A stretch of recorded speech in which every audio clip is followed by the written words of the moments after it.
Okay, let's open a word of prayer. Lord, thank you for the day. We pray that you'll bless our time together as we try to make sense of some of the challenging things that are going on in the world today and their relation to Bible prophecy. Bless our time together. In Jesus' name, amen. Well, today I'm going to title this Challenging Times. The alternative title I thought of was, oh boy. But I decided that would be too easy. So I did do a midweek update this week. You can find that on our YouTube channel. I think that's the only place I posted it. It's and some people have volunteered, and I'm going to contact them about helping with posting in different places. So I will get back to you eventually. Somebody asked me, they said, well, so did you find that doing a midweek update made it less difficult for you to do your week, get everything in your weekly update on Sunday? And I'm like, no, it's not even close. Because I'm just doing two things each week that I'm trying to rush through to get through everything. So, challenging times. We talk about the convergence of events. It does. I mean, I've been using this almost for 10 years now.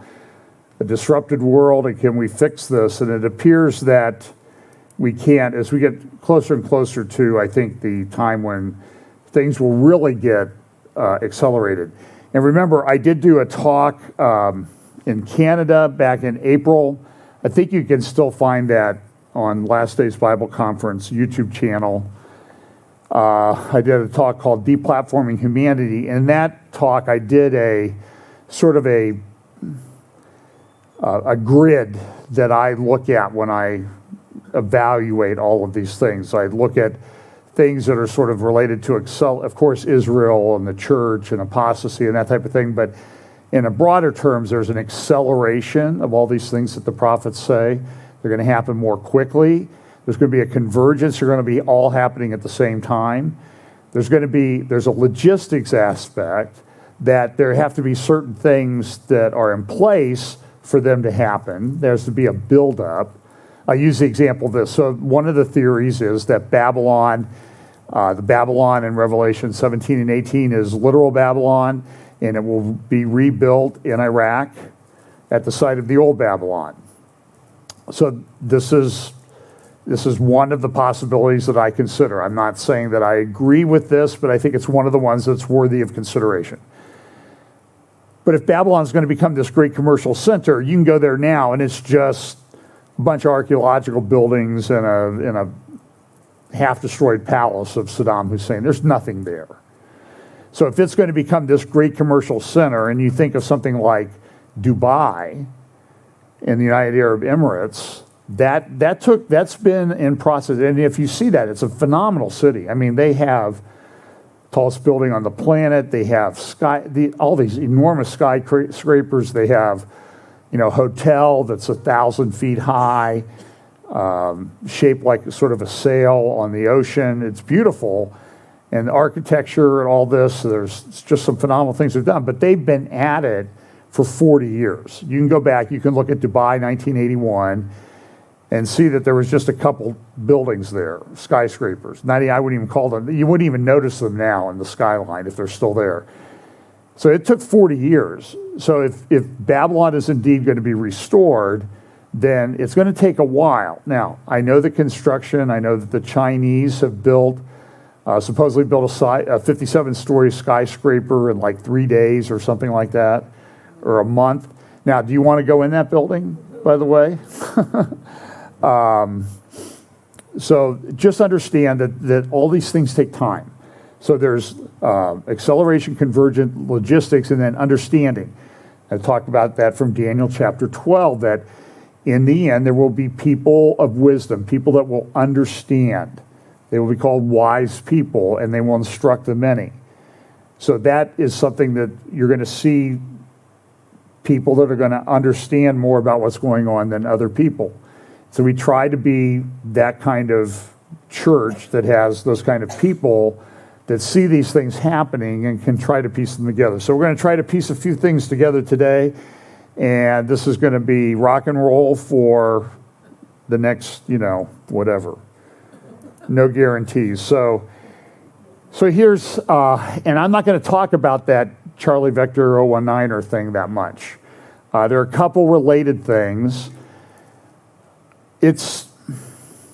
Well, you'll understand about why I'm not talking about it when we're putting something up on YouTube. It's unbelievable what's going on. The censorship and that type of thing. It's crazy. And now they're even coming after, they're upset with the New York Times and the Washington Post. I'll put a headline up of theirs today. It may get my channel banned, our channel banned. But okay, so here's just to sort of show you the craziness that's going on. Down below, I want the lower part of that. Oh, here, never mind. I've got a graphic for it here on the right. This is from the San Francisco Chronicle yesterday or today. Is the rainbow flag no longer enough? And so they talk about all the different flags that they need, like the straight ally flag, the transgender, the lesbian pride, here we go, bisexual pride, asexual pride, genderqueer pride, non-binary pride, pride progress, two-spirit pride, transgender straight, Philadelphia pride.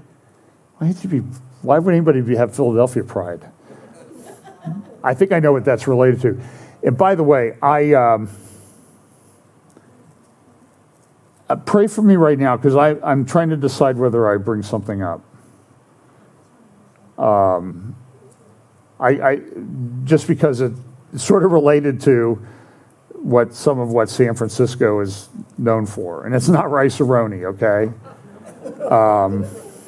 Anyway, so here's a headline that everybody is just upset about, and this is what I'm wrestling with, how much I talk about. COVID outbreak in Massachusetts shows variant's power. Immunized people, New York Times, can spread virus, the CDC reports.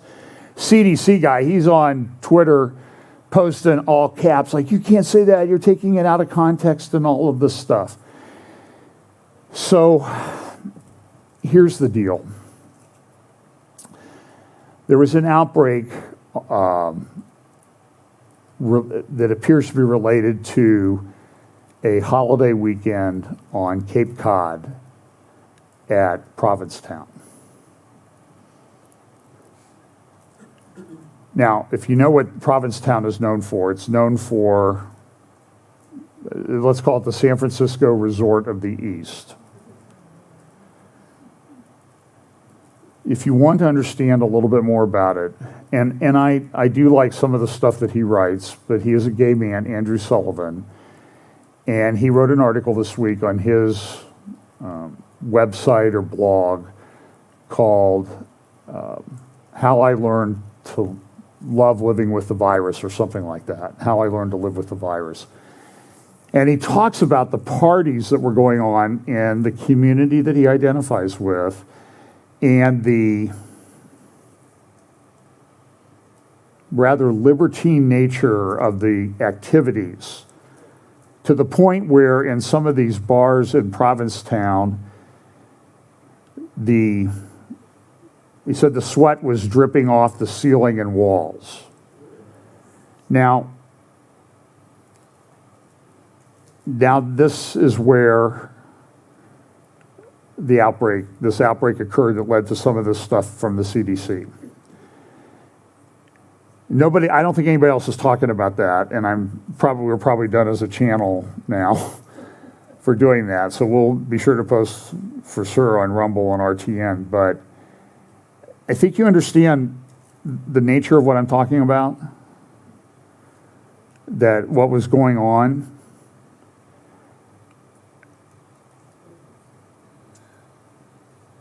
I don't even know what to say. It's very difficult to describe, but this is the nature of everything. So I'll have some more comments about some of the follow-on things with that in a moment, but I want to reiterate some of this thing this week.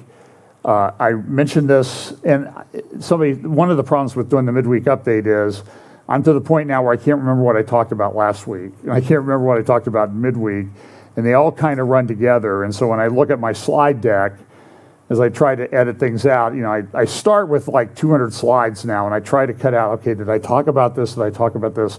So I'm going to re-plow ground. But the way you learn sometimes is by repeating things. And so this was posted by Jack Posobiec, who's a sort of open source intel type guy, national security type guy on Twitter. Biden Pentagon to welcome discredited anti-Christian SPLC activists to advise counter-extremism working group. And I want to remind you, you can go back into my updates if you can find it. Update I did back in 2015 on the seminar that took place at either Georgetown or George Washington University, run by the Obama Department of Justice and a representative from the Southern Poverty Law Center, where they talked about how they were going to work together and they're going to identify extremist groups. Well, this is coming back again. So if you look at this Countering Extremism Working Group, subcommittees, lines of efforts, this thing on this paper here on the right, and they have these advocacy groups, and down, if you look down the list there, you'll see Southern Poverty Law Center. So I talked a little bit about this last week, that this thing is countering violent extremism, and there is this group, it's called Moonshot CVE. Now, they dropped the CVE from their name just in the last month or so, but they were called for many years Moonshot CVE, Countering Violent Extremism, and they are issuing these white papers. So as I mentioned last week, like they have this thing that they issued to the federal government about white supremacy search terms and trends in the United States. They also did a redirect method for Canada. In other words, if somebody goes in and looks for information about the true history of Black Lives Matter, it will redirect them to something. There appears to be ties to the Obama Foundation with this group. This person is recommended. It says here, this is from the Obama Foundation website, Meet the Leaders. Obama leaders are emerging leaders.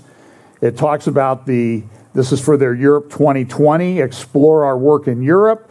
And one of the people that they identify as now they call it Moonshot Solutions, is one of the co-founders. She's an emerging leader under the Obama Foundation website. So just remember that. And they do this countering violent extremism thing, and this is to drive the narrative. You got to remember, everything is being done to drive the narrative. You can see this with the Select Committee to investigate something that happened in Washington, D.C. back in earlier part of this year.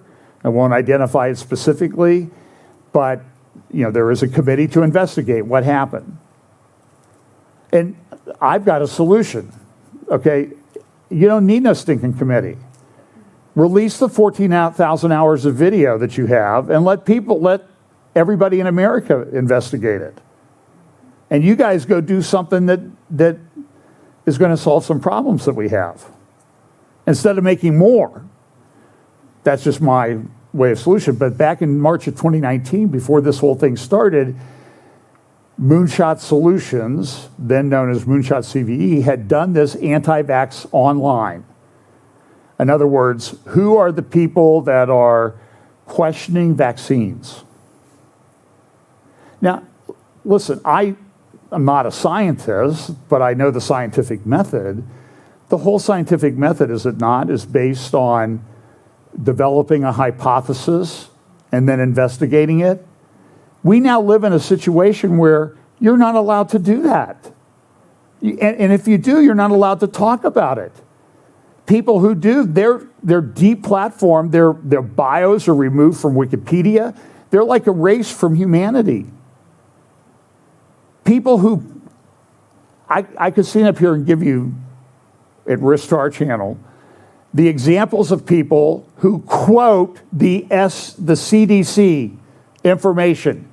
They take a direct quote from the Center for Disease Control's own websites and publication, posted on Twitter, and they're banned. This is insane. It doesn't, well, it makes perfect sense if you know what the whole agenda is. This is challenging. This is why it's challenging times. It's cancel culture. It is what is happening. It's not theoretical. It's not, for many years in Bible prophecy, people would talk about, we think that the Bible says that there will be a revived nation of Israel in the end times. And people used to think, you're crazy, man. There's no way that's going to happen. They've been gone for 2,000 years. The Hebrew language is dead. Well, how did that work out? It changed. And so when we talk about things like the mark of the beast, that there will be this thing by which you can buy or sell, without which you won't be able to buy or sell.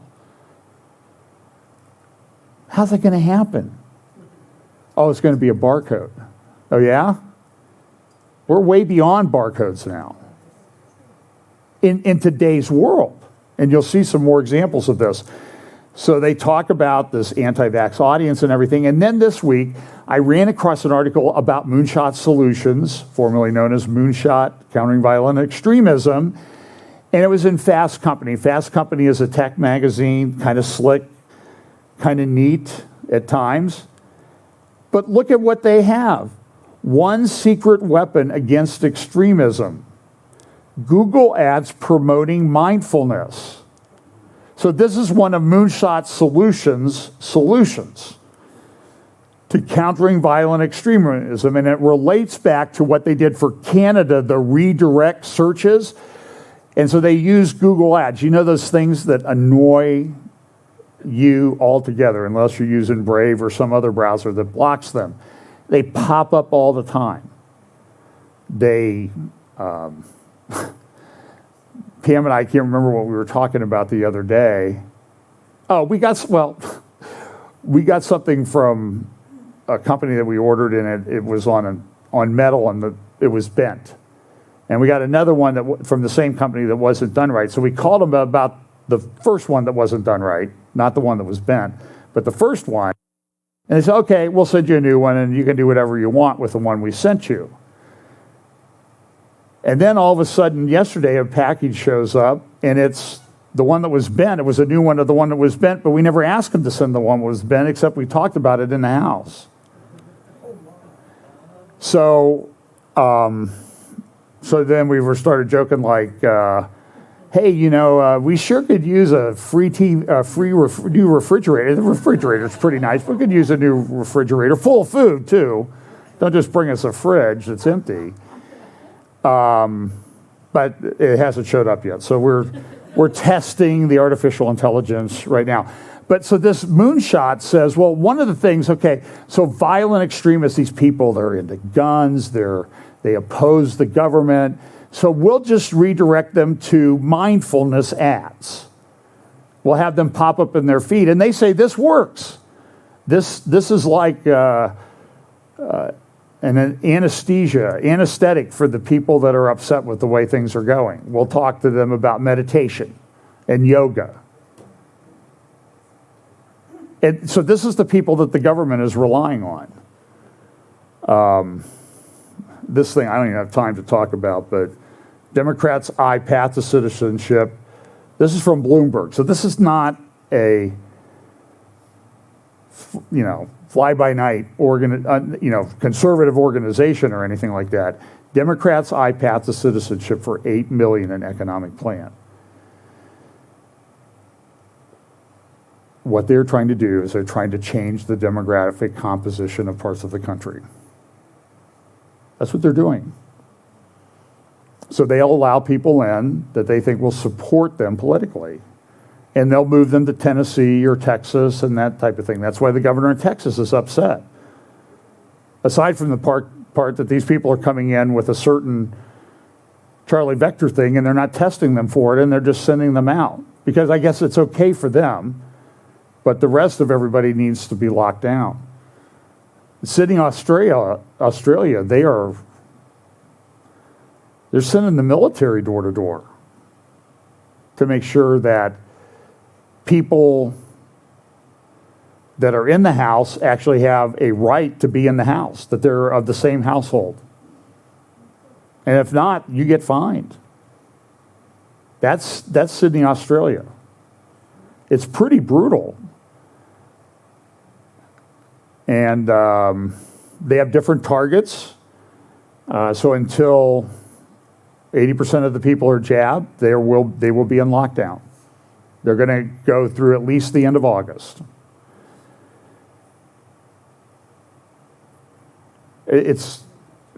And they had a big protest last week, and the police came out when they said they're going to have a protest this weekend, and they blocked off the main park in the center of Sydney. I'm talking like military-type vehicles and everything. And if I shared with you the numbers of what's happening with regard to Charlie Vector in Australia, you would say, why are they doing this? And so what we see is now it appears to be about control. You're going to comply, whether you like it or not. So even this report from Moonshot, it said, this report, the fact they have the search terms, so they got to warn everybody that just the search terms are going to expose you to racist and violent extremist language. It's, I talked about this last week. So they talk about the top 10 sub-themes: anti-BLM, anti-black incitement to violence, general anti-black, Anne Frank. I have no idea why Anne Frank is on there. And related to this is this kind of scandal that's been going on with an Israeli company called NSO that sold software to different governments around the world, and it was used, it's alleged by The Guardian, that it was used to spy on people. Now, NSO has come out and said, we're not going to sell this software to these governments anymore. But it's pretty good hacking software. So you also see this, what you see is you're starting to see these calls for cybersecurity, a global cybersecurity panel control structure. Naftali Bennett called for that in a speech recently. So, hang on here. I have to reorganize my slide deck a little bit. I wonder where that went. Give me 1 minute.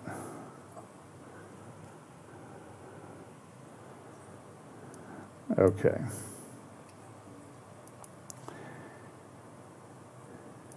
So I don't have a source for this, except I talked to someone, a banker, who was on a phone call with the Federal Reserve the other day.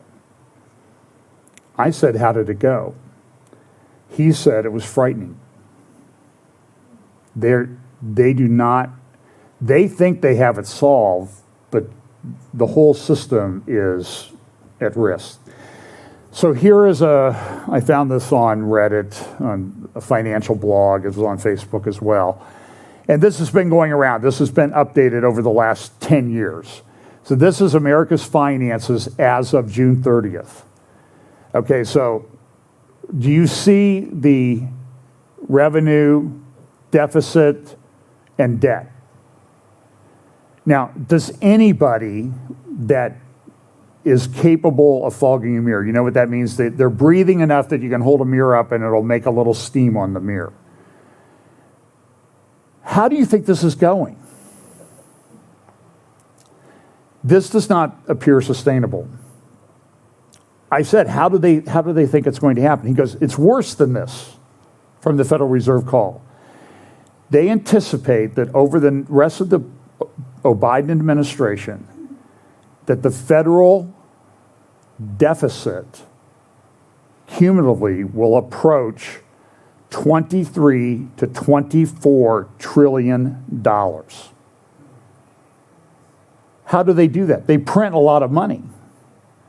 What happens when you print a lot of money? You run the risk of inflation. What happens when countries go into severe inflation? We've got a few examples in our history. The good one was Zimbabwe. One of them led to a world war. I said, how are they going to finance this? He said, well, one way they're going to do that, one of the proposals that they talked about, and I've seen this floated, is they're going to take 23% of your 401k, and they're going to give you a bond in return. I said, that's my money. He goes, not in their mind it's not. You didn't pay taxes on it yet, so it's not your money. You should have to pay an average tax rate on that of 23%, so that's what they're going to take right now. And this is, I don't know that it's been proposed in Congress yet, but it's coming. And I don't even know if they'll put it through Congress. They've just, somebody, the basement operation that's running the White House is going to just throw out some executive orders. Maybe. I don't know. I'm just telling you that this is what happens. Couple that with this is Lael Brainerd, who talked at a meeting the other day. She's a Federal Reserve chairman, or a member. I think she runs one of the regions. And she says, I can't imagine a future without a digital dollar. Here was the quote. The dollar is very dominant in international payments. And if you have the other major jurisdictions in the world with a digital currency, China's trying to get one, a CBDC offering, and the U.S. doesn't have one, I just can't wrap my head around that. It's inevitable, she says. Digital dollar. Now, the scramble's on, is the United States going to remain the reserve currency of the world if this happens?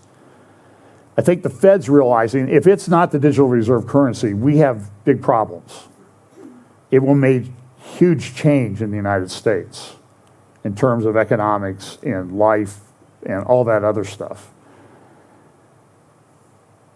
It also leads to a lot of concern, and this relates to Revelation 13, without which you cannot buy or sell. Because they'll just, well, I'll talk about that in just a moment. This is from Foreign Policy, just appeared this morning. The Bidenomics revolution, if he succeeds, the president will cast 40 years of economic doctrine on history's ash heap. But that's a big if. I don't know that it's a big if. This is what the plan is. You tie this into Davos and the Great Reset. I saw somebody post something about, we need to resist the Great Reset. And this person said, there's no such thing as a Great Reset. To which people posted Klaus Schwab's book, COVID-19 and the Great Reset, the World Economic Forum thing, and the person kept saying, yeah, but that doesn't mean they're trying to kill everybody off. Well, that kind of changed the subject, don't you think, just a little bit? And so what you will notice is that there are woke people, but the woke people are really the unwoke. They're asleep people when it comes to the reality of what's going on in the world. So we call them woke. That's supposed to be sort of negative, but it really means they don't know what's going on. They're completely oblivious. Do you notice this in your conversations with people? You will bring something up and they'll say, what are you talking about? That's not happening. It is. You might say certain city is in lockdown, and they'll say, they're not in lockdown. What are you talking about? And so that's why people go to alternative platforms, Getter, even Twitter, to get information, because it's censored everywhere. And people just say, well, it wasn't on the local news or NBC or MSNBC or CNN. CNN's not covering it. Can't be true. So that's why you have this guy like Chris Como. He's yelling at some guy about, the guy says, you were violating the rules your brother put in place. There's no proof of that. There's all kinds of proof of that. It's unbelievable. So here is a recent tweet. I talked a little bit about this. This comes from a guy related to the J Street, which claims that it's pro-Israel, but it's sort of like calling somebody woke when they're really asleep. they say they're pro-Israel, which means they're really anti-Israel in their policies. It's a lobbying organization. So remember all the Ben and Jerry's thing? Well, somebody released, don't know if it's true, supposedly there was a cable from Israel, somebody in the Israeli government, to put pressure on Ben and Jerry's over its decision not to sell into the occupied territories, has possible Foreign Agents Registration Act implications if any of the U.S. groups acted on the request. And we know this is a problem. Look what happened to Michael Flynn. He spent millions on lawyers because he was charged under this act, because he was making phone calls in the transition period, because he's going to be in power in a couple weeks, and he gets charged, and his life is ruined. There's a guy who is head of the President Trump's inauguration committee. Name is Barack. He's charged now with a felony under this because they're saying he was an agent for the United Arab Emirates, an unregistered agent. And listen, if FBI people show up, you need to get an attorney before you talk to them. I'm just telling you. I know a little bit about how the system works, and you need to be very careful.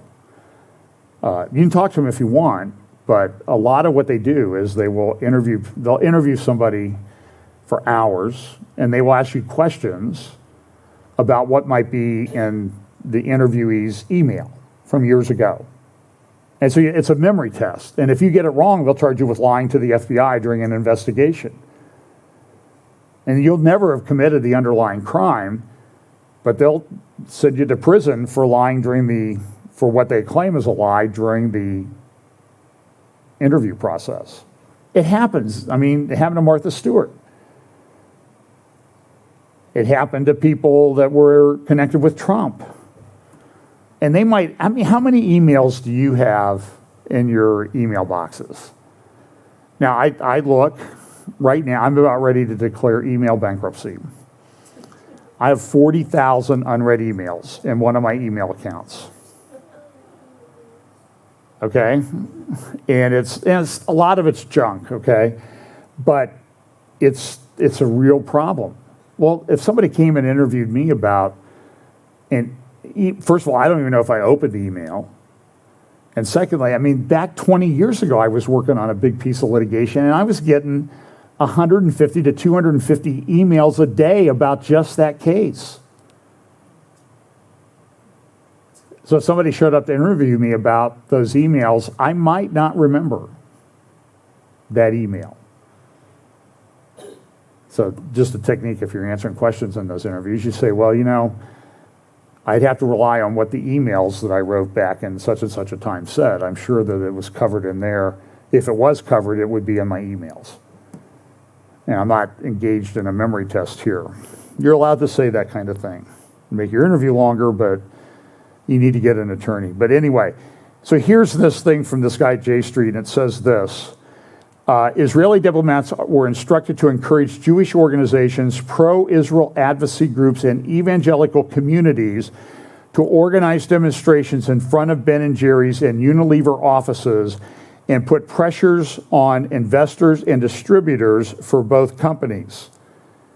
Now, a certain congressperson picked up on that, and she also wrote a letter to Janet Yellen at the Department of Treasury, Rashida Tlaib, and said, these people are unregistered foreign agents. They are doing things in violation of the law, and therefore anybody who's advocating on behalf of Israel has to be acting at the behest of the Israeli government, and they are therefore should be subjected to losing their 501c3 status.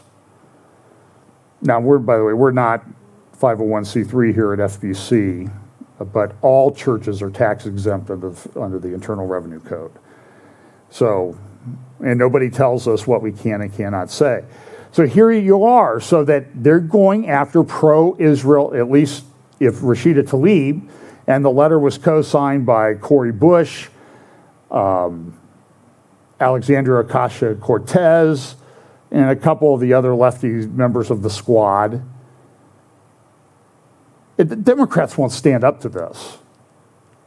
And so now will the Federal Reserve, when they're not printing money by the container ship full, not a truckload, it's a container ship full now, are they going to do this? Are they going to go after evangelical groups that might support Israel just because they think it's the right thing to do? But they have a big biblical case for it. But where does it stop? If they're going after you for being pro-Israel, how about we go after her for being a shill for the Palestinian Authority?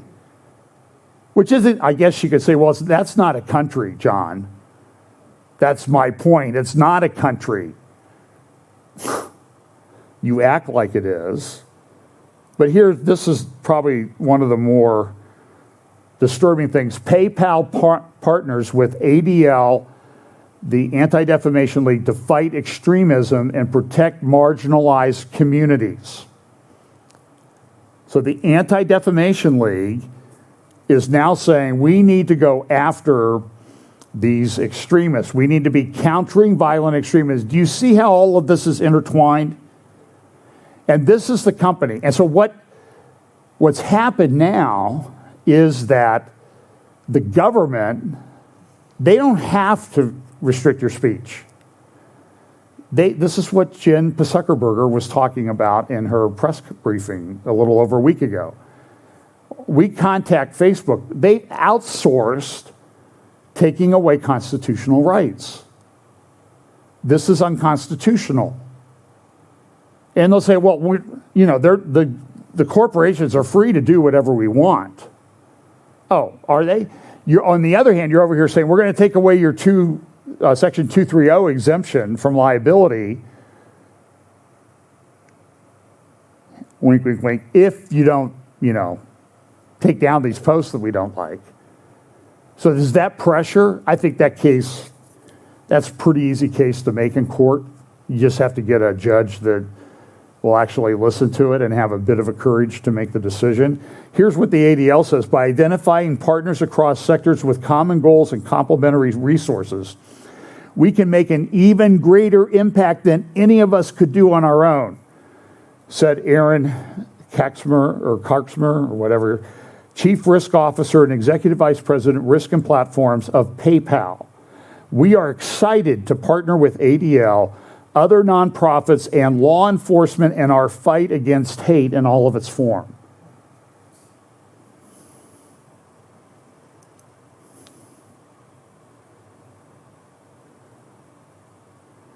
So Tucker interviewed Jerry Kelly the other night. I do watch his show. That's about the only one that I watch in terms of news, because I think he does a pretty good job. So here they talk about this. Here's the segment. PayPal has just announced a partnership with something called the Anti-Defamation League, which is an arm of the Democratic Party, to comb through financial transactions and target what they're calling extremists. So what's an extremist? Well, according to the ADL, which again, to be totally clear, is not an independent group, but an arm of the Democratic Party, which acts on behalf of the Democratic Party and the Biden administration, this show is extremist content. So are a lot of people who are not only mainstream, but moderate, but oppose the agenda of the Democratic Party. So there's that. At the same time, Facebook, Twitter, Microsoft, YouTube, and a lot of other big tech companies are working on a shared database of so-called extremists. That would be white supremacists and far-right militias. Nobody's for white supremacists or far-right militias. The question is, what is a white supremacist and a far-right militia? They get to decide. And that means they're shutting everyone down who criticizes the Biden administration. Jesse Kelly understands this. He's the host of the Jesse Kelly Show. He joins us tonight. Jesse Kelly, thanks so much for coming on. So maybe when people like you started complaining about online censorship years ago and were written off as some kind of paranoid wacko, the Republican Party should have paid attention and gotten a handle on the tech sector before they just basically turn this into an unfree country. That's my editorial. I'll let you take it from there. Well, if we're going to sit around and wait for the Republican Party to actually grow a spine and get ahead of an issue, Tucker, then we're going to be waiting until we're older than Joe Biden is now. These people have never gotten ahead of anything. The Republican Party will arrive at the correct position on an issue at the precise moment it becomes too late to do any meaningful good. That's what they do. It's so nicely put. I can't really add to it. So the tragedy of the ADL is here you have a group with, I think, a noble history, addressing an actual problem that has morphed into just the enforcement arm of the Democratic National Committee. But people haven't readjusted in their minds what it is. And so they have this unearned moral authority, which they use as a cudgel on behalf of the Democratic Party. Why does nobody say that? Because people can't catch up, Tucker. These communists are moving so fast. Normal people can't catch up. You're obviously all over it. I'm all over it. But people can't wrap their minds around what's actually happening. The commies are moving through every single institution to silence you, to silence normal people. You mentioned what an extremist is. To the communists who run Facebook and the ADL and PayPal and all these places, if you believe God created the earth, you're an extremist. If you believe in guns, you're an extremist. If you believe if you believe women's sports shouldn't be occupied by people who need a jockstrap, you're an extremist. These people think any sane, rational thought is extreme now. So if you think that actually men can't have babies, then you can't do online financial transactions? Well, that's the thing, Tucker. They're never going to stop. I want people to understand that as crazy as things are now, they don't think they're getting crazy at PayPal, at Facebook and whatnot. They think they haven't gone nearly far enough. They're not looking around saying to themselves, whoa, we've taken this too far. They're saying to themselves, why haven't we done more to shut these people up? Tucker, you were just spied on by the NSA. That should be the biggest story in the United States of America. They dropped it like a hot potato in 12 hours. And the president of the United States isn't going to do anything about it. He has the brain function of Major Biden, and the people around him are all communists too. So, I mean, if they can prevent you from speaking, prevent you from defending yourself, prevent you from working at a job, prevent you from buying or selling things online, I mean, at that point, how are we free? Well, we're not free. We're already not free, Tucker. Let's be honest. How many things could you go on TV or go on social media more specifically right now and say that would get you ostracized from society? Basic truths right now. They don't need laws. That's how this got so dangerous. All they needed really was corporate America. It's the most dangerous thing they ever took over besides the education system. As soon as they got corporate America, they'll shut down your bank account. They'll shut down your social media. They'll shut you out of life in general. Oh, no, they didn't throw you in prison yet, but they're just going to wait until the cameras are off.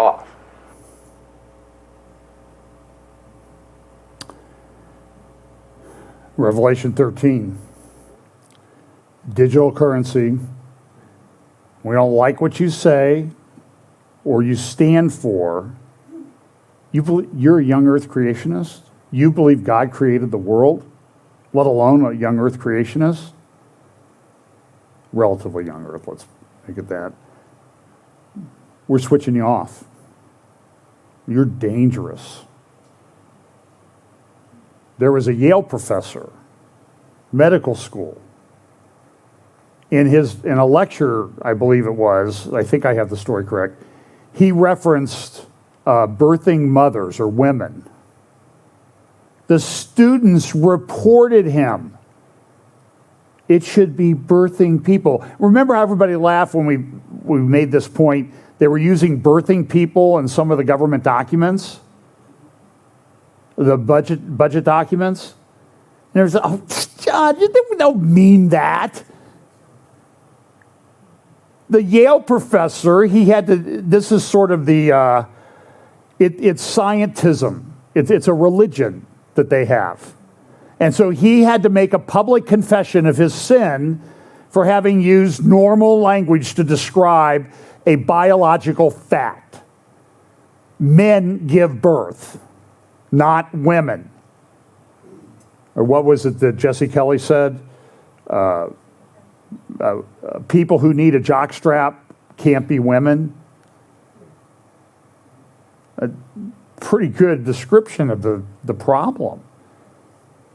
They're going to have weightlifter from New Zealand, and that's okay, boy. The Prime Minister of New Zealand, this gal, whatever her name is, she's on board with that. Remember the one I played the clip of her a couple weeks ago, what she said last year? If you want information about this problem in the world right now, the only source that you can trust is us. If you hear it from anybody else, don't trust them. We will be your source of truth.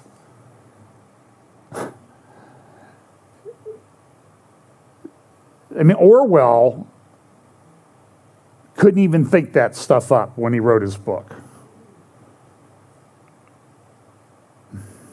And in 1984 has now become a manual for how to do government, as opposed to something that a lot of us read and were frightened by. Challenging times. So here's more from this PayPal thing. The initiative with PayPal will be led through the ADL Center on Extremism. There we go. Countering violent extremism, a leading authority on extremism, terrorism, and hate. PayPal and ADL will focus on further uncovering and disrupting the financial pipelines that support extremist and hate movements. In addition to extremist and hate anti-government organizations, i.e. anti the Biden administration or other government that does what we want, the initiative will focus on actors and networks spreading and profiting from all forms of hate and bigotry against any community. All of us, including in the private sector, have a critical role to play in fighting the spread of extremism and hate. With this new initiative, we're setting a new standard for companies to bring their expertise to critical social issues. We have a unique opportunity. This is Jonathan Greenblatt, the CEO of the ADL.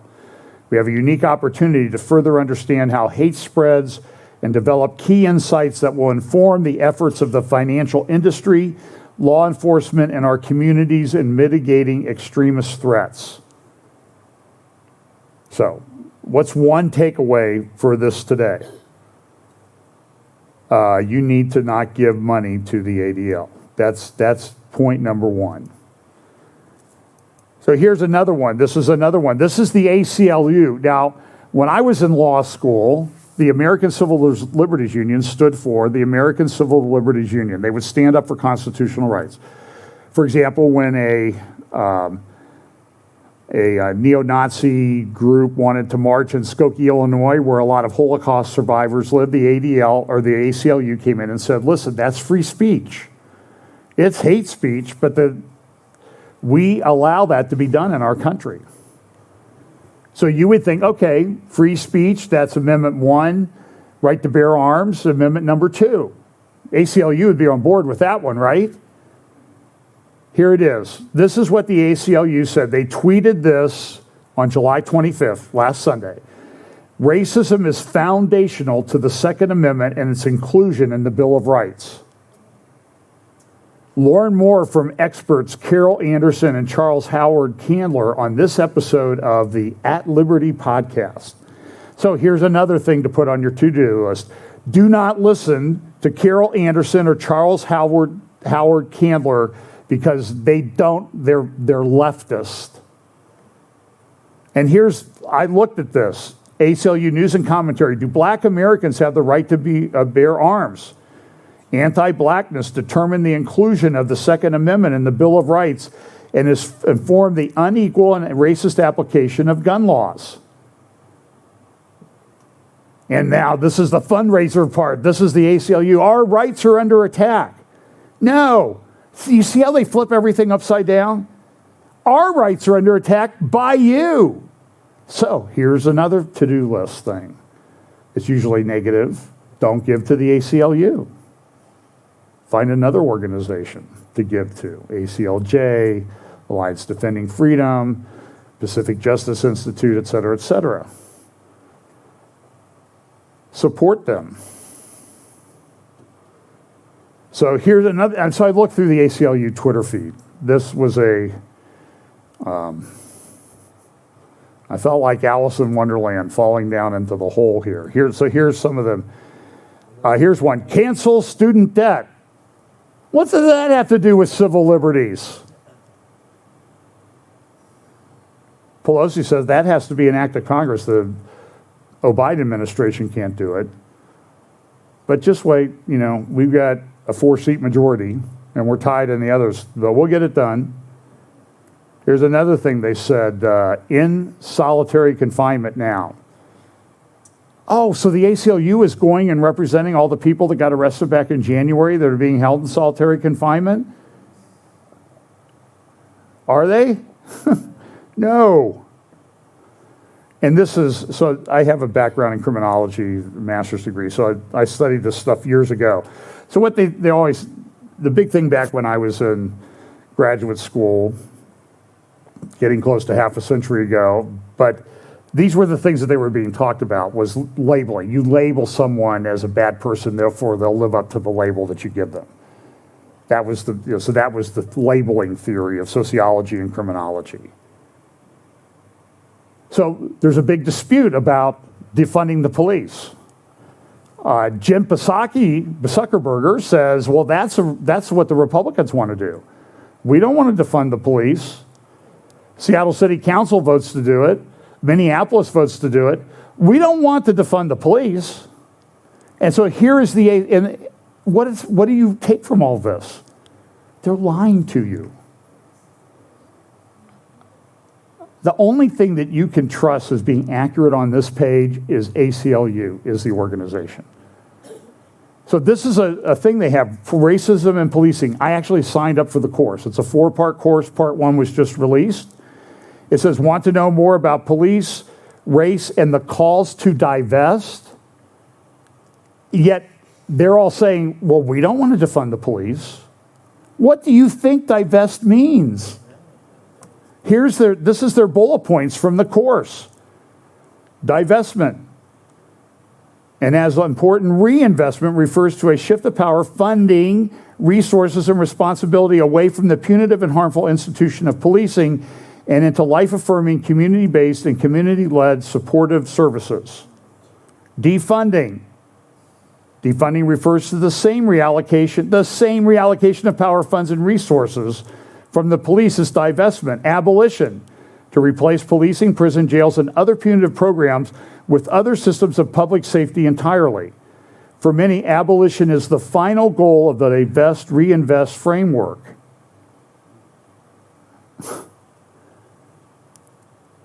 Who supports defunding the police? Wow, I'd love to have these people on the witness stand for just a short period of time. They go through the history of policing, and they say the brutal murder of George Floyd by police sparks largest protests in U.S. history. Oh. Well, now we know they were really protests that happened.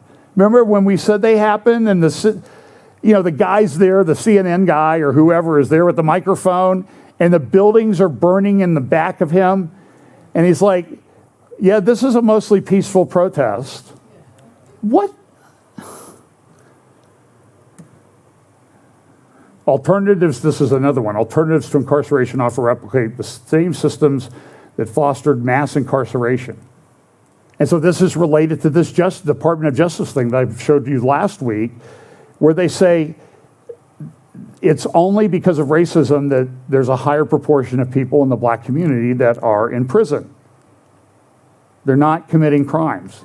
And the only reason they commit crimes is because police go to those neighborhoods more often. Well, like in Chicago, every weekend in Chicago, there's like 100 people shot and 8 to 20 killed. And the police are probably going to go to those neighborhoods. And if they don't go to those neighborhoods, what's the cry? You're racist. You won't come to our community. Look at this. This is Daniel Greenfield. She cheered Black Lives Matter rage. Biden picked her as a federal prosecutor, a U.S. attorney. Here's what Daniel Greenfield said. Murders are up 54% in Boston. Fatal shootings shot up 60%, and commercial burglaries rose 62%. Now Biden wants to make the Soros DA responsible for this mess a U.S. attorney.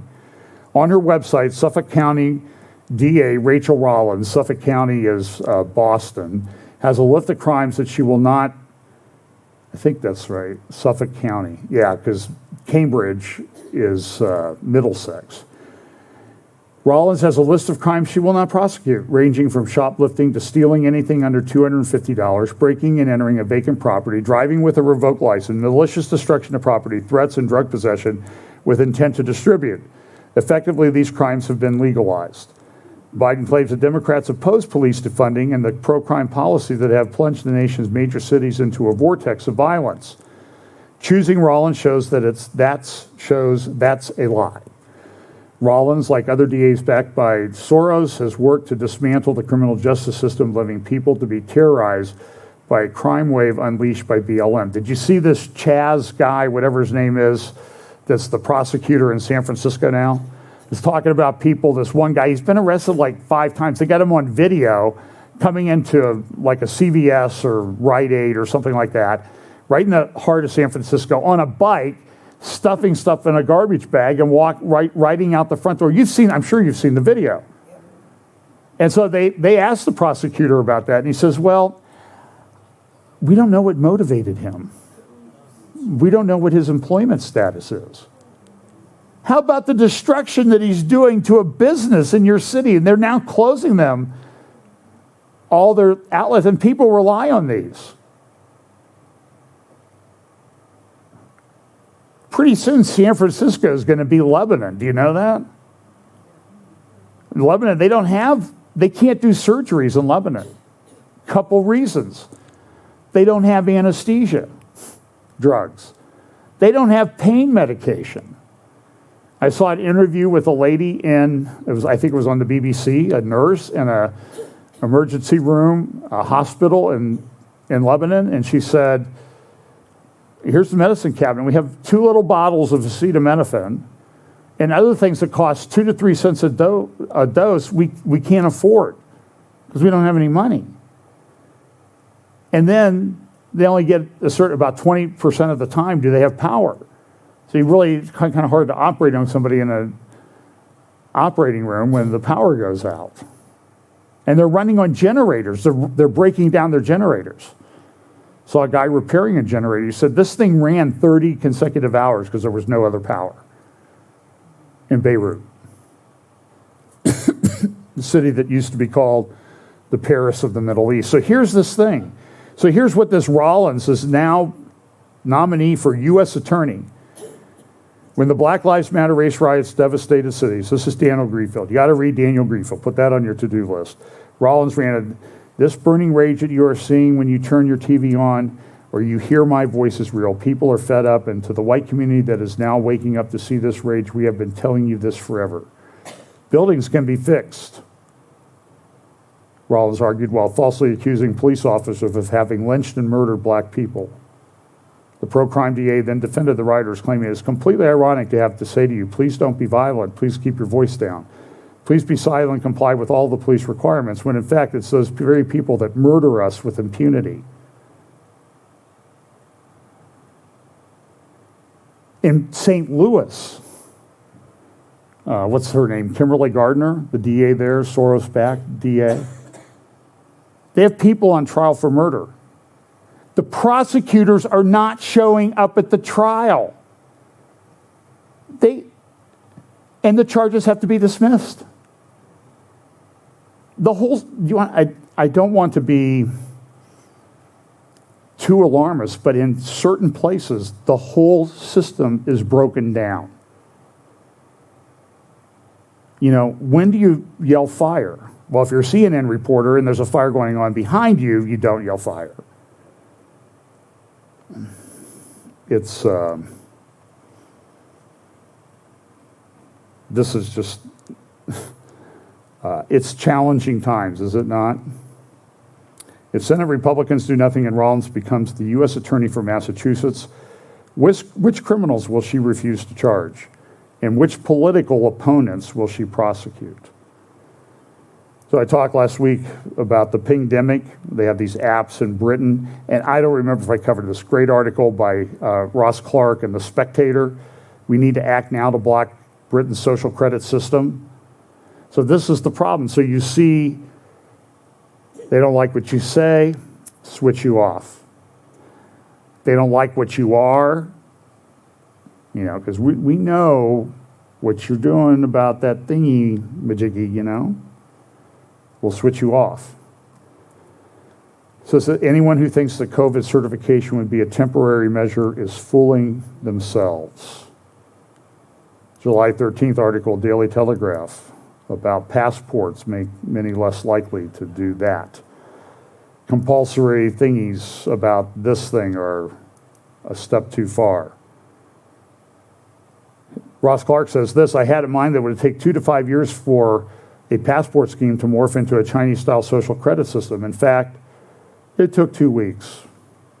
This morning it was reported that the government is planning to introduce a health app in January, which will monitor our shopping, our exercise levels, or our intake of fruits and vegetables, and reward us with virtue points, which we can exchange for discounts, free tickets to, well, it doesn't say what kind of event is unclear, and other goodies. Capita and Circa, the usual beneficiaries of demented government schemes, are reported to be bidding for the chance to run it. Let us leave aside the rather obvious possibilities for fraud. Just think how many virtue points you would accumulate by persuading someone to take your phone jogging with them while you tuck in to takeaway pizza, which you bought with means other than your smartphone. You can enjoy your junk food and get a free pass to the All-In Wrestling to boot.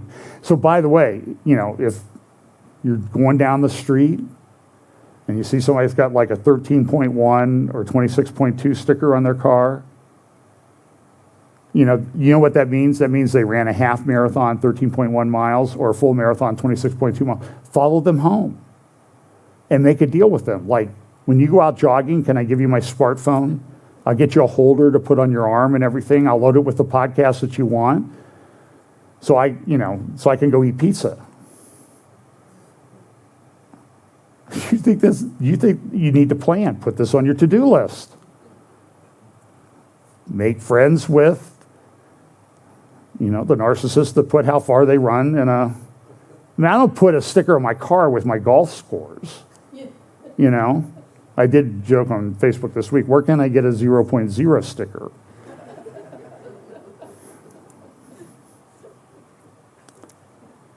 Well, so this is in the Spectator, great article.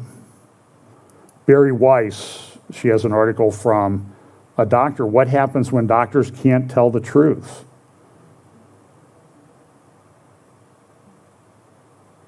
It's a problem. So let's look a little bit at the Middle East in the 2 hours that we have remaining. And so this is a report on the rockets that were fired from Gaza. These are the ones that were fired during the thing back in May 10th to the 21st. The red, those were rockets that were fired in Gaza, and the blue is where they landed. These are the ones that didn't make it into Israel. This is the ones that some people even suggested seriously, well, it's not fair that Israel didn't shoot those down. I mean, they shot the ones that were going to fall just over that border. I mean, couldn't they just set their Iron Dome up to do that? And the people that have suggested this are seriously mentally challenged, but serious nonetheless. This is the rocket ranges that happen. I mentioned this the other night. Let me go to this. So, Niall Ferguson is a fellow at one of the parts of the Hoover Institution at Stanford University. And let me see if I hope I emailed his article to myself. No, I didn't. Well, he has a great article. It's in the Jerusalem Post. I couldn't find it online last night, but it is in the digital version of the Jerusalem Post. Now, he's married to Ayan Hirsi Ali, the Somalian person who's spoken up against a certain religion at great risk to her life. She had to flee Netherlands because of that. One of her associates was murdered on the streets of Amsterdam, I believe. And so he writes this article in the Jerusalem Post today, Niall Ferguson. And I don't think he's a Christian. He might even be agnostic or an atheist. The world's cascade of disasters is not a coincidence. He starts off with reference to Judy Garland singing to Mickey Rooney in 1938. It never rains, but what it pours. If Lady Luck should happen to desert you, you stub your toe, ouch, you hit your elbow, ooh, you bump your head, ooh, you step on a tack and you let out a howl. There's soap in your eyes and you can't find a towel. You try to comb your hair but can't arrange it, spill orange juice on your dress and have to change it. Then all day long, everything you touch goes wrong. And he says this, the same thing happens in life, the song goes on, but on a very much larger scale. Ferguson says this, too right. Poor humanity just can't catch a break these days. No sooner does the COVID-19 pandemic appear to be receding than a new Delta variant sweeps the world, far more contagious than the earlier versions of the virus. Simultaneously, there are disastrous floods in Europe's Rhineland and China's Henan province. By the way, maybe 10% or more of China's crops are gone because of what happened in that flooding in the heart of China. And it happened in a city, I don't even remember the name of the city. The city is bigger than New York City. They have a bunch of those. 12 million people live there. Unbelievable. And we don't even know these cities. Huge wildfires rage in Siberia and in Oregon. And in a succession of countries, Afghanistan, Cuba, and Haiti, to name just three, political order threatens to break down. The idea of a time of trouble is a period when everything goes wrong. Now listen, this is a largely secular guy, but very learned, is deeply rooted in the human imagination. In the book of Exodus, God inflicts 10 plagues on Egypt. He turns the water of the Nile into blood. He sends frogs, then lice, then flies, then a pestilence that kills the livestock, then a plague of festering boils, then a hailstorm, then locusts, then 3 days of darkness. He signs off with the disease that kills the firstborn children of every Egyptian family, not to mention the firstborn calves. By the way, he probably demonstrated better knowledge of the Bible than a lot of pastors today, unfortunately. God had a purpose in plaguing Egypt to persuade the Pharaoh to release the Israelites from bondage. In our secular age, we seek similar meanings in bad times. The obvious inference from images of cars reduced to flotsam and jetsam by torrential rain in places as far apart as Kreuzberg, as Jingzhou, that's a city in China, I couldn't remember, is that we need to get a lot more serious about reducing greenhouse gas emissions. I saw somebody made up a meme of Greta Thunberg, that little scold from, where's she from, Sweden? They had morphed her into a 65-year-old. And she was saying, we still only have one more week.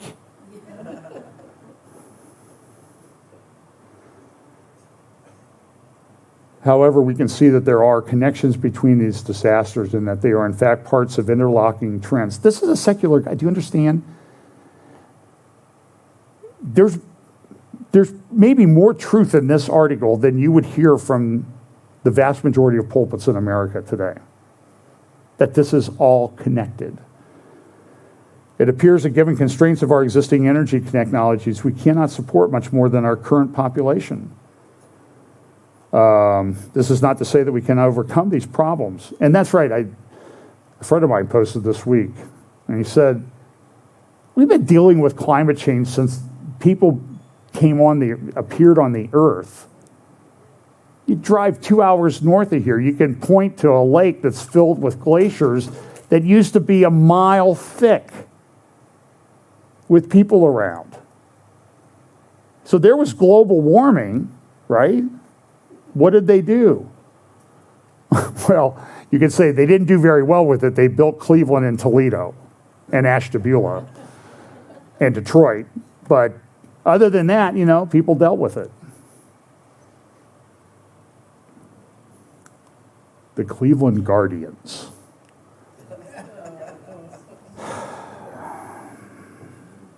If you fold the fabric the right way, it looks like the old name. Just telling you. Go home and do it today. Put that on your to-do list.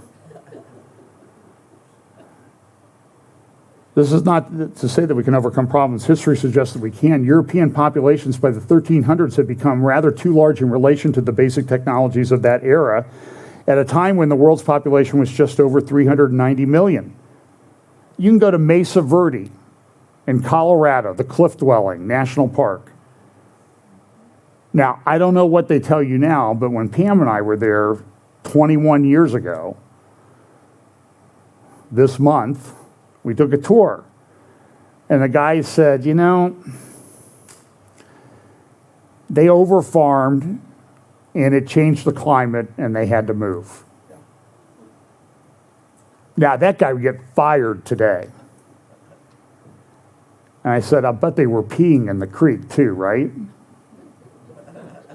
And he didn't answer that one. But with most people engaged in subsistence agriculture, did not take much.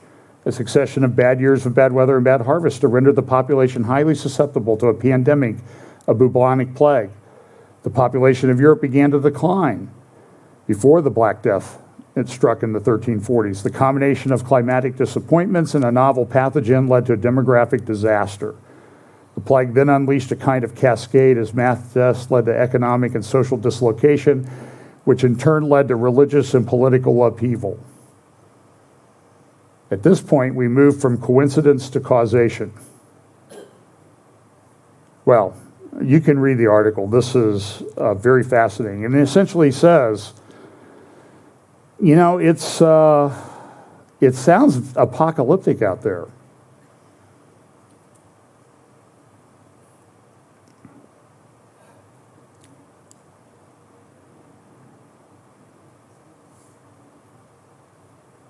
That lady who's head of the CDC said yesterday, just give us 2 more weeks, 2 weeks to correct this.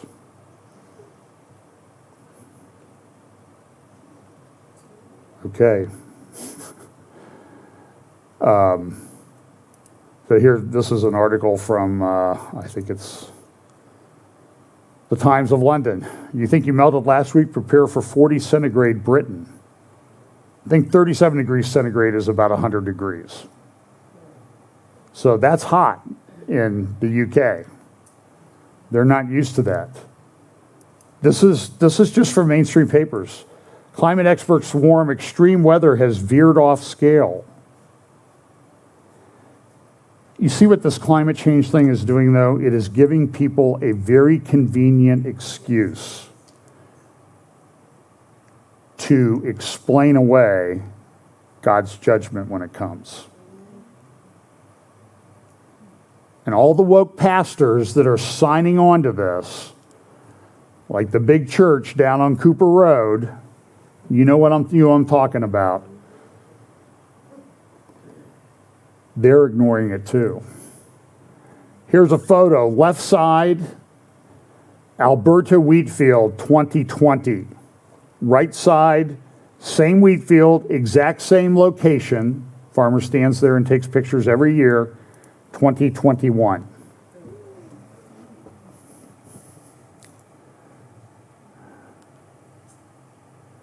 Oh, barley field, excuse me. I think that's Alberta. That's from, Alberta farmers, southern Alberta. That's what they would call part of Canada's breadbasket. This is troubling. Germany must step up its fight against climate emergency. That's Angela Merkel. And this is an article from the Financial Times. We can no longer say floods are an act of God. Do you see what I'm saying? That they have this excuse now to explain away. And so when you often say, it's like you read Revelation and you see this seal, this trumpet, and people seem to be going on their merry way, ignoring what's going on, and because they'll have an explanation for it. This isn't God. God would never do this. He's got other stuff. China flooding each year, it seems. Dams are at risk from intense rainfall. South Korea, less rainy days, but higher rainfall points to more intensity. Again, acceleration, convergence, logistics, understanding. Washington Post. Amid fire and floods, warnings of what yet may come. Fierce heat wave puts habitats, biodiversity in jeopardy. In disastrous summer, climate inaction lurks. So that's the article by Niall Ferguson. And this article, in this morning's Al-Ghad, Ghad, newspaper from Jordan. The title of this is Apocalypse, the end of the world. That's the title in Arabic. The end of the world now. So when secular people are woke to this, what's wrong with some of these people in the church? Lots wrong. So he goes in this. There's the program Apocalypse. The program traces the development of the belief in the end of the world from its origin in the Jewish experience after the Babylonian captivity to the modern era. Biblical historians and scholars are interviewed to discuss the concept of the end of time and the day of judgment in order to clarify ideas of mass destruction and how these ideas shape the cultural world. In fact, the concept of the end of the world has affected civilizations in many ways for more than 2,000 years. The book of Revelation, the last book of the New Testament, is central to the belief in the Western consciousness about the end of the world and forms a significant part of the book of Revelation and originated in the 600-year period of Jewish political history that included wars and defeat at the hands of foreign invaders, Babylonians, Persians, Greeks, and Romans. This is where I should put up the Daniel statue from Daniel chapter 2. Shaped culture over the 200 years before Jesus was born. Since then, the end of the world has been in people's minds as the final settlement of the reckoning. The concept of the end of the world remains a very powerful force to this day, especially among true believers. Not only that, but the apocalypse has recently spawned a new variation known as climate apocalypse, a term that, in an interesting way, generates 7,610,000 visits to Google search engine every 0.58 seconds. So this is why we talk about this stuff. So a guy, probably a Muslim, writing in a Jordanian paper this morning says, something's going on. And I'll bet you could drive to a whole bunch of churches around here and you wouldn't hear a peep about any of this.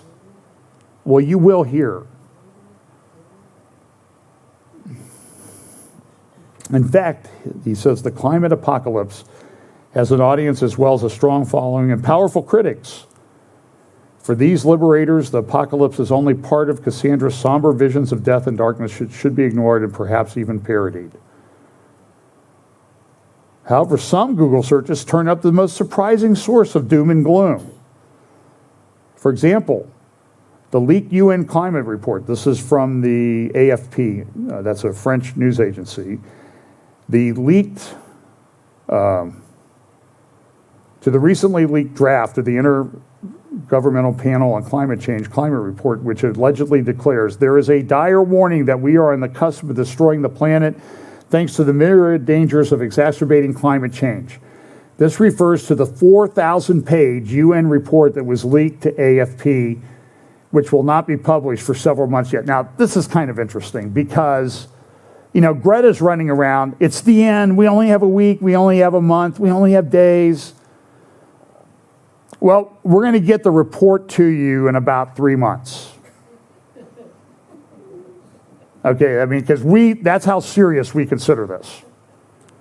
We're really stepping up our warning of you. So, you have revelation, you crazy extremists over there at FBC. But our revelation is it's in process. You've had it for 2,000 years. But you understand, do you see how it's a religion? That's the ultimate point. The draft report reportedly describes how climate change will fundamentally reshape life on Earth in coming decades, even if humans can tame planet warming greenhouse gas emissions with projections on food supplies, water scarcity, extinction rates, migration, infectious diseases, and extreme weather events. So if we talk about that from a book proved demonstrably true because of the fulfilled prophecy, you people are crazy. But just wait till our report comes.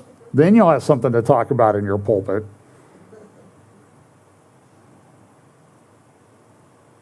Okay. This is a warning of existential risk of survival of collapse, said Climate Movement Extinction Rebellion in response to AFP's reporting on what the draft contained. So you see how they're full believers. They don't even have the document yet and they believe it. That's more faith than a lot of Christians, unfortunately, have. Christians. He says this, what if the IPCC report, the gloom and doom report as it is claimed, hits the mark and states the truth but ends up in a manner similar to all previous IPCC reports as being too conservative? In other words, it doesn't really tell you the full truth. Well, we have the full truth. This is China. Global political futures, the volatile food supply. Niall Ferguson also makes reference to this, the 2021 Global Report on Food Crises around the world. Here are some of the countries. The darker colors have more problems. Look at where a lot of them are centered, though. Here's also the Global Peace Index. And then here's the big, this is their big map. And red is bad, orange is not too good, yellow is moderate. And here's focused on an area of the world that we talk about a lot. The CFR publishes Foreign Affairs. This is one. This is a report they published this week. The United States, China, and Taiwan, a strategy to prevent war. China was having drills, amphibious drills this week, massive amphibious drills. A lot of people are very concerned. The U.S. strategic objective regarding Taiwan should be to preserve its political and economic autonomy. Do you know Foreign Affairs? I know they know this. I'm sure they do. If not, call me and I'll direct you to your prior publications to talk about. This is exactly what the British said they were going to do with Hong Kong. What happened to Hong Kong since Charlie Vector appeared? Hong Kong is not free anymore. People are trying to flee. We would like to be wrong about this possible seriousness of a coming Taiwan crisis. We hope we have exaggerated the danger. We just cannot persuade ourselves that the ominous clouds we see gathering are not really there.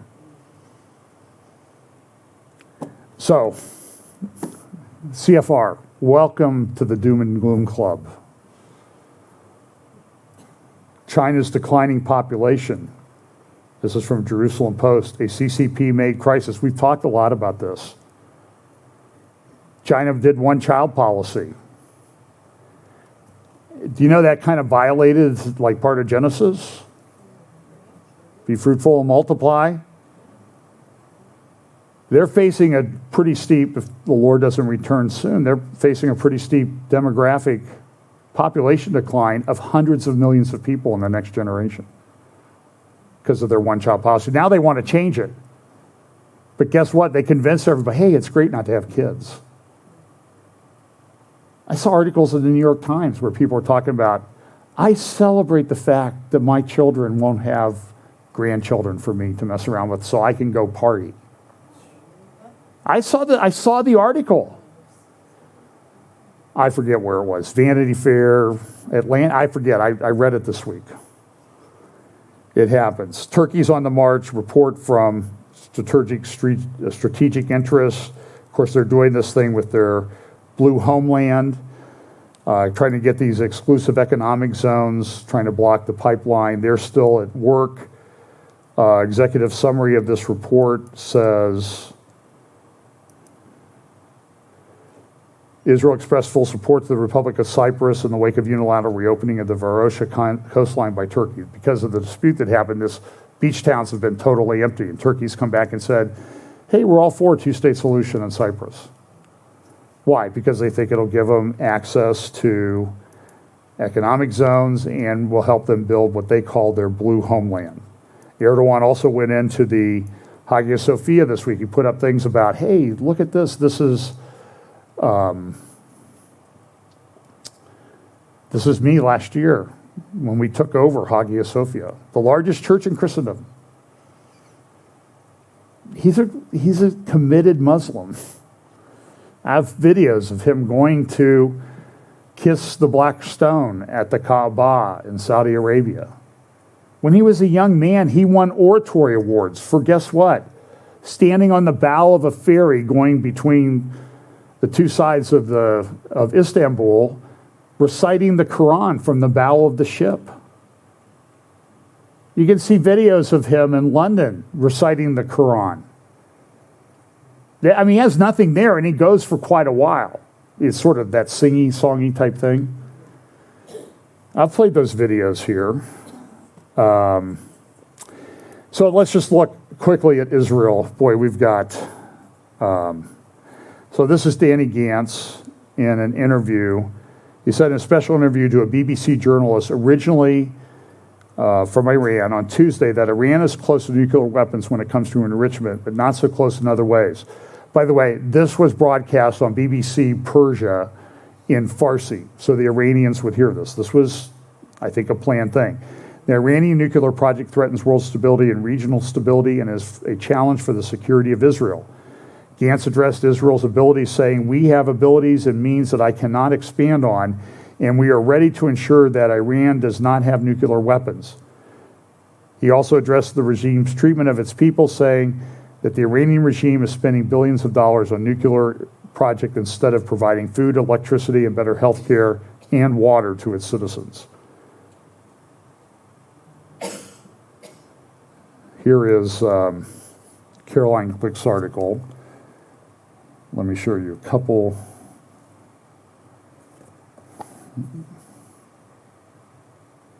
Okay, so let's just read the first paragraph.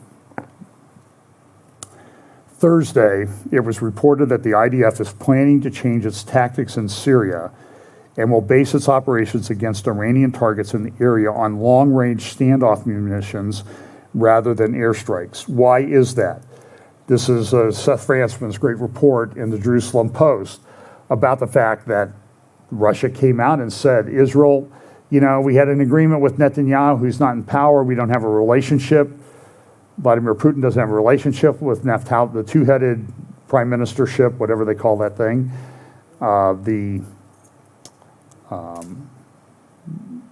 Prime Minister 1 and Prime Minister 2, or, you know, little boy Prime Minister 1 and little boy Prime Minister 2 and little boy Foreign Minister is out there telling us that anti-Semitism is just the same as a lot of other racism and kind of undermining, but this is what the Yad Vashem has even kind of gone woke on this issue. So anyway, here's Caroline. So the IDF is planning to change its tactics in Syria. Obviously, the move will downgrade Israel's operational prowess. The report of Israel's new policy of restraint following the big story of the week, Russia's announcement that it assisted the Syrians in intercepting 4 missiles shot by F-16s at targets in Syria for the first time. Russia's statement came in tandem with its announcement that it is abrogating its 2015 agreement with Israel to coordinate and deconflict Israel's military operations in Syria from Russian forces in the country. Quote from Caroline, Russia's decision is a major strategic blow. This is a big deal. And part of the big deal, as Seth and Caroline have now reported, is that Putin and Biden had a meeting, and Biden and the Biden administration essentially said, you know, and Naftali Bennett and Yair Lapid went along with it in Israel. We have a no surprises agreement. You'll tell us everything before we do them. Now look, this was kind of what was going on in the Obama administration with Netanyahu back in the first and second Obama administrations. Israel would tell the U.S. what it's going to do, and guess what the Obama administration did? They leaked it to the press, which undermined the operation. Sometimes things had to be called off. So now Israel's going back, and so Netanyahu, by the way, he didn't go along with this. He finally had it. So what did he do? He did things like he came to Congress during Obama's second administration and spoke directly to the people in Congress. And Caroline in her program this week said, and I agree, that elevated the status of Israel in the world to a major power status. Now in just a month or so, 6 weeks, 8 weeks, baby prime minister 1 and baby prime minister 2 and the foreign baby prime minister whatever, these guys are running around and they've completely undermined that. This has a strategic consequence to it. Putin is a smart guy. He is going to take care of it and going to do what he wants. So, and here's an article from Breaking Defense. Israel shifts to standoff weapons. And the result of this is the Iranians have said, listen, we're going to change the way we're operating. We're going to do tit for tat for Israel. And so you saw this ship, owned by an Israeli guy, the Mercer something, was attacked. A couple people killed in retaliation for an Israeli airstrike that killed a couple people in northern Syria. This is the new reality. That, as Seth Fransman writes in today's Jerusalem Post, that attack showcases Iran's new policy of retaliation and the fact that they were able to use a drone that has a 1,600 kilometer range. That's about 1,000 miles. And I've lost my, there it is. Lost my cursor there for a minute. Also, Sky News released this. This was leaked to them. Iran's secret cyber files saying they're going to attack installations, cyber warfare. They did some screenshots of this. China and Russia are viewed by the UK as the most potent hostile cyber threats, followed by Iran and North Korea. I remember one president called 3 of those the axis of evil.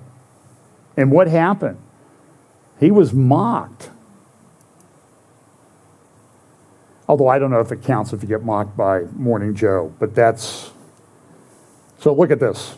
This is Lindsey Graham.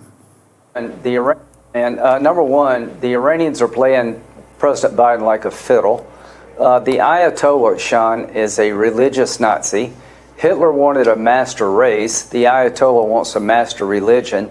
They're trying to drive us out of Syria and Iraq so they can dominate Syria, Iraq, and Iran, the Shia Crescent. They're trying to build a nuclear weapon to hold the world hostage and one day destroy the state of Israel. They're on the path to accomplish all of that unless we make a correction now. I've never been more worried than I am right now about a war between Iran and Israel. That was Lindsey Graham on July 2nd. He repeated that in the last week and a half.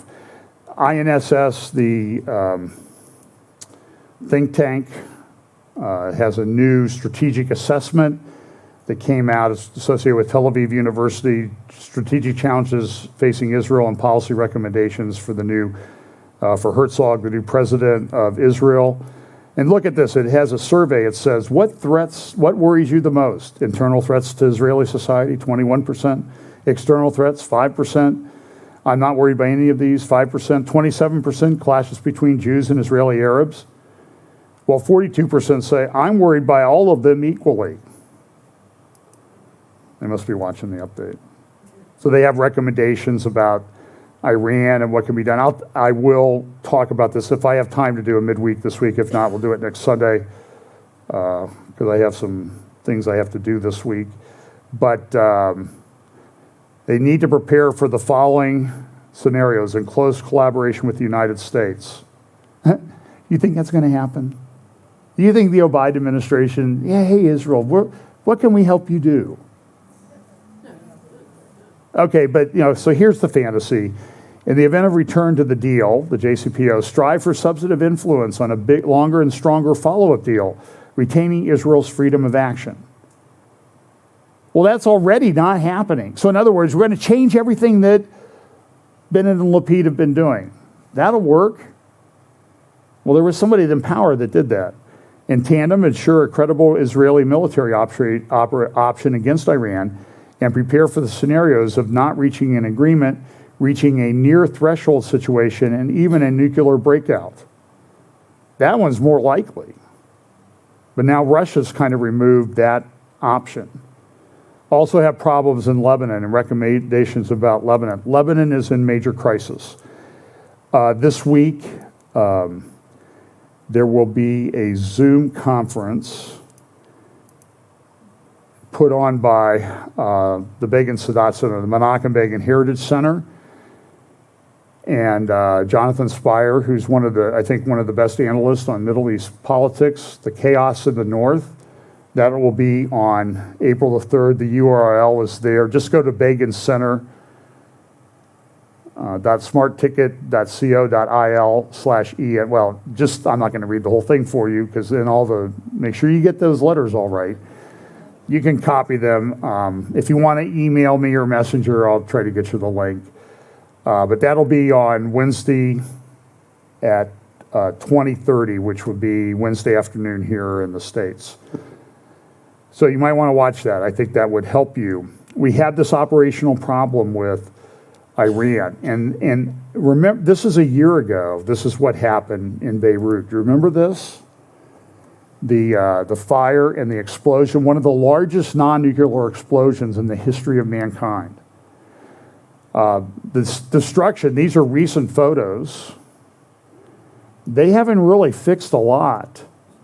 The silos there, they're still standing, by the way. They move 2 millimeters a day.